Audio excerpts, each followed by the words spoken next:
মই আগৰ পৰাই এটা প্ৰশ্ন লৈ বিৰাট কনফিউজনত আছো যে সেই বিহাৰী সম্প্ৰদায়ৰ লোকসকলে নিজৰ বিহাৰী শব্দটোক লৈ পেলাই ইমান কিয় আচলতে প্ৰব্লেম আছে।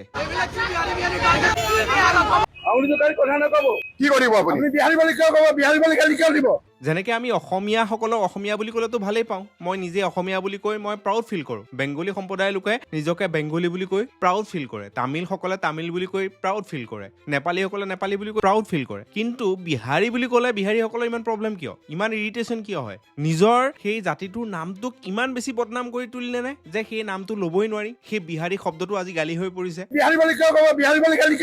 মই বহুত জেগাত এনেকুৱা বহুত ঘটনা দেখিছো যে বিহাৰী বুলি ক'লে তেওঁলোকে বেয়া পায়, বিহাৰী বুলি ক'লে বিহাৰী শব্দটোক লৈ তেওঁলোকৰ প্ৰব্লেম আছে। মই মোৰ লগৰ ক্ষেত্ৰতো মই দেখিছো, মোৰ ফ্ৰেণ্ডৰ ক্ষেত্ৰতো মই দেখিছো তেওঁলোকে অলপমান অস্বস্তি পায়। চ' ইয়াৰ আচলতে আচল গুৰিটো কি? নিজৰ জাতিটোক লৈ মানুহে প্ৰাউডহে ফিল কৰিব লাগে যে মই অমুক সম্প্ৰদায়ৰ, সেইটো কৈ পেলাই প্ৰাউড ফিল কৰিব পৰা এটা অৱস্থাত আহিব লাগে। যদি তেওঁলোকে নিজৰ জাতিটোক লৈ ইমান ইনচিকিউৰিটি হ'ব লগা হৈছে, তাতে কিবা এটা প্ৰব্লেম আছে, ক'ৰবাত কিবা নহয় কিবা প্ৰব্লেম আছে, ক'ৰবাত কিবা নহয় কিবা এটা ইছ্যু আহিছে, যাৰ কাৰণে কিন্তু তেওঁলোকে নিজৰ জাতিটোৰ নামটো ল'বলৈ বেয়া পায়, টান পায়। সেইটো আচলতে হ'ব নালাগে। আমি নিজৰ জাতটোক লৈ আমি নিজেই প্ৰাউড ফিল কৰিব লাগে। মই নিজে অসমীয়া বুলি প্ৰাউড কৰোঁ, মই নিজকে মই অসমীয়া বুলি হাজাৰবাৰ ক'বলৈ মই বিচাৰোঁ। আৰু অসমৰ মেক্সিমাম ব্যক্তিয়ে, অসমীয়াসকলে সাধাৰণতে নিজকে নিজৰ জাতিটোক লৈ প্ৰাউড ফিল কৰি পেলাই ভাল পায়, আমি সেইটো সঘনাই দেখিবলৈ পাওঁ। চ' আপোনালোকে যদি জানে বা মোৰ বিহাৰী বন্ধুসকলে যদি ইয়াৰ উত্তৰটো আছে তেওঁলোকৰ হাতত যে কিয় আচলতে অস্বস্তিত পৰে, কিয় আচলতে তেওঁলোকে বেয়া পায়, মই বহুত ক্ষেত্ৰত দেখা পাইছো বিহাৰী বুলি ক'লে এটা গালি বুলি ভাবে। চ' সেই বস্তুটো আচলতে কনফিউজনটো আমাক দূৰ কৰাই দিলে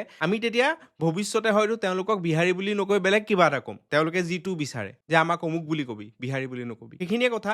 চ' মোৰ কনফিউজন আছিলে, আপোনালোকে যদি জানে ভিডিঅ'ত কমেণ্টত জনাব। আচলতে আমাৰ এই ডাউটবিলাক ক্লিয়াৰ হ'ব লাগে। আমি সকলোৱে আচলতে মিলিজুলি থাকিব লাগে, কাকো বিনা কাৰণত গালি দিব নালাগে, বিনা কাৰণত কাকো আমি মোক কৰিব নালাগে। কিন্তু যদি অজানিতে কোনোবাই কাৰোবাৰ জাতিটোক তই অমুক নেকি বুলি যদি সোধোতে যদি এটা গালিলৈ ৰূপান্তৰিত হয়, তেতিয়া কিন্তু দুখটো কাৰো গাত নাথাকে। চ' সেইটো কাৰণে এইবিলাক কনফিউজনবিলাক দূৰ হ'ব লাগে, সেইকাৰণে মই ভিডিঅ'টো বনালোঁ। ভিডিঅ'টোৰ কমেণ্টত ইয়াৰ উত্তৰটো পাম বুলি মই আশা কৰিলোঁ। ধন্যবাদ।